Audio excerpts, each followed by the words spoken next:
Hello everyone and welcome to another video. My name's Keir Smith. For today's video I'm asking the question, how does a band follow their masterpiece, that career defining album? How do you follow a masterpiece? Do you try and copy it and hope it turns out as good, or do you ignore everything about it and go in another direction entirely?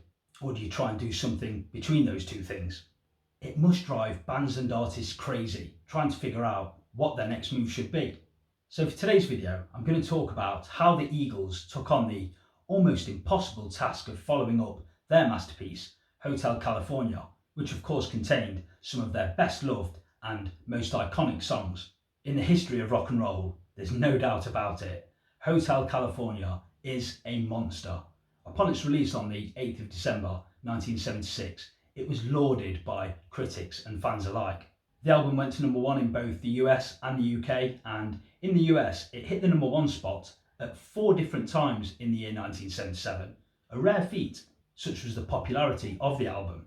I did a bit of research on some of the album's achievements in preparation for this video, and it's gone platinum 16 times in the US and 6 times in the UK. At the 20th Grammy Awards, the title track won Record of the Year, and New Kid in Town won Best Arrangement for Voices. And it's gone on to sell a whopping 45 million copies worldwide to date. And after an exhausting 11 months touring the Hotel California album, the band then set about recording their follow-up album, which would become The Long Run.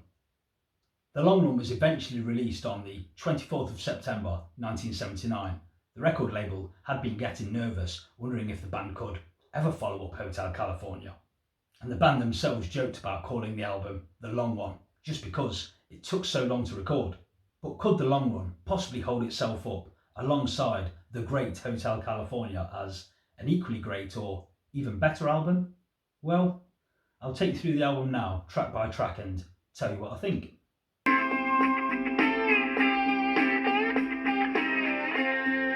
Like Hotel California, The Long Run kicks off with the title track, and this is good. It's a familiar sound for the band. It's a slick and polished piece of songwriting craft, perfect for AOR radio. The slide guitar work is good here, the harmonies are good, as you would expect from the Eagles, but nothing about this song stands out for me. I've always thought it a bit pedestrian. That's not to say I don't enjoy the song, because I do, but I can say no more than it's a solid opener. Randy Meisner had left the Eagles and was replaced by Timothy B. Schmidt, who came up with a great song, the next song on the album, I Can't Tell You Why, which was a number 1 single for the band in the US. And Timothy B. Schmidt has a lovely way with the vocal and sings this soft and tender ballad beautifully. This is a wonderfully crafted song, and the lyrics detail the breakdown of a relationship, and the music wraps itself around the lyric with an emptiness that captures the mood perfectly. And I really like the measured guitar solo that Glenn Frey plays on the outro. It's really well done. A super song, an Eagles classic, and deserving of the number 1 spot. Joe Walsh steps up next with his song, In the City, which adds a bit of bite to the record here, with some crunching chords. But this is a straightforward rocker. I like the harmonies in the chorus, and there's an impressive slide guitar solo played by Walsh. It's good, I like it, but again, hardly strong material. Don Felder shares writing credits with Don Henley and Glenn Frey on the next song, The Disco Strangler, which I absolutely love. I love that phased, jangly guitar sound alongside Don Henley's offbeat drum pattern and Timothy B. Schmidt's popping bass line. And I really like Don Henley's strained vocal here. He sings it great. The song never really gets out of second gear, does it? It comes and goes, all wrapped up in under 3 minutes, but it's a great tune. One of my favourites on the album. Loose and loaded every night. And closing side 1 of the record is King of Hollywood, with vocal duties here being shared by Don Henley and Glenn Frey. And I've always thought that this song had an air of inevitability about it, like it's the song the Eagles simply had to write after their stardom put themselves alongside Hollywood's elite. And they paint a pretty sinister picture of the seedy underbelly of Tinseltown and a predatory character who looks through pictures of the ones he hasn't had yet, to quote a line from the song. Are you willing to sacrifice? And are you willing to be real nice? All your good talent and my good taste, I'd hate to see it go to waste. There's a real air of menace about this song, and the guitars probe before Fry, Felder and then Walsh take it in turns to play great guitar solos. This is really gritty and it's got depth, and Henley and Fry sing it with the required amount of cynicism. A great track.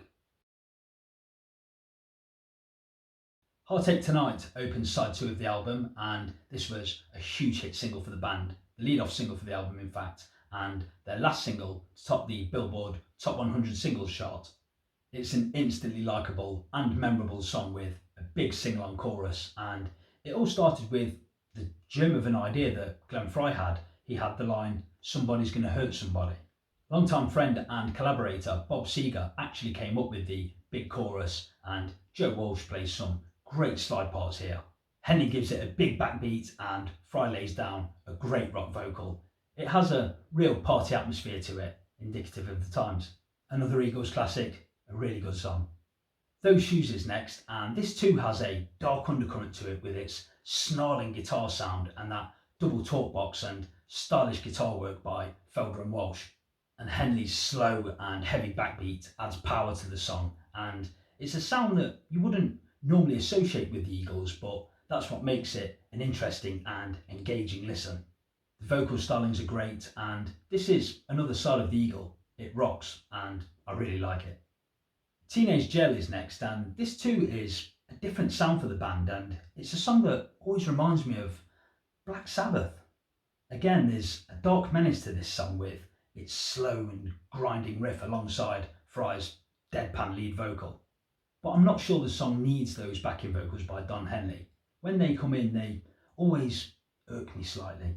But I do like that frazzled synthesizer solo by Glenn Fry. That keeps it interesting. And the guitar solo that follows by Don Felder is really good too. It's an interesting song. Not great, but good. And from Teenage Jail, we're thrown into the buoyant and bouncy The Greeks Don't Want No Freaks, possibly the strangest and most unexpected recording of the Eagles' entire career.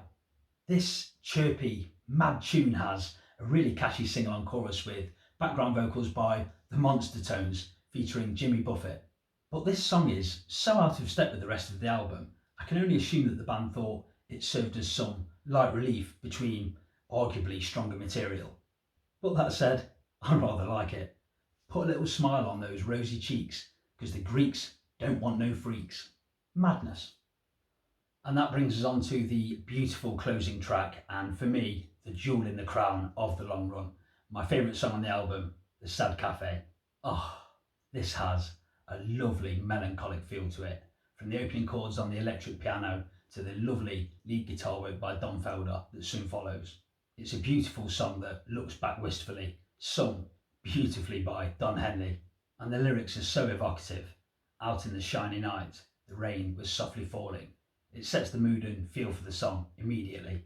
And those harmonies that come in when Henley sings, "Oh, expecting to fly, we would meet on that beautiful shore in the sweet by and by." They are so rich, so pristine, perfect. And I really love that understated, short but oh so sweet guitar solo by Don Felder. It's so well placed and so well timed and note perfect. If you don't know this song, then trust me, this is heavenly music. And I should mention again just how good the harmonies are on this song. The Eagles don't get enough credit for that. Their harmonies are absolute perfection. Oh, and that closing sad lament. No use in asking why, it just turned out that way. So meet me at midnight, baby, inside the sad cafe. It's so touching, sincere, and truly beautiful. And then after that, take it away, David Sanborn, who plays that exquisite, sublime alto saxophone solo. It really is a thing of beauty and plays this most perfect song out perfectly. The Eagles were certainly signing off in style here. It's an amazing song, 10 out of 10.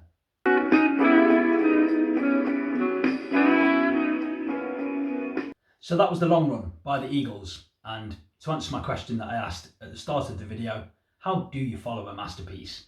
Well, with great difficulty, I'd say. And The Long Run doesn't quite go the distance, but it's a really good effort. But for me, The Long Run is nowhere near as good as Hotel California. But I will say this, whereas Hotel California is grandiose and majestic, In stark contrast to that, The Long Run has an understated simplicity about it. They're not trying to make another Hotel California, they're going in another direction. And I was remembering back all those years ago to when I first heard The Long Run, those first 5 or 6 listens, I always thought it was a modest and casual album, devoid of the catchy hooks and polished production of its famous predecessor. And I always say that if Hotel California was the high point of the Eagles' party, then The Long Run is the small hours, the aftermath, the come down. But after repeated listening, The Long Run does unearth some quiet gems, and it's an album I really enjoy. So, over to you. What do you think? Do you think The Long Run is a worthy follow-up to Hotel California? Please leave your thoughts in the comments section below. And as always, thank you so much for stopping by and watching this video. I appreciate it. I hope you enjoyed the video, and I'll see you for my next video sometime soon. Bye for now.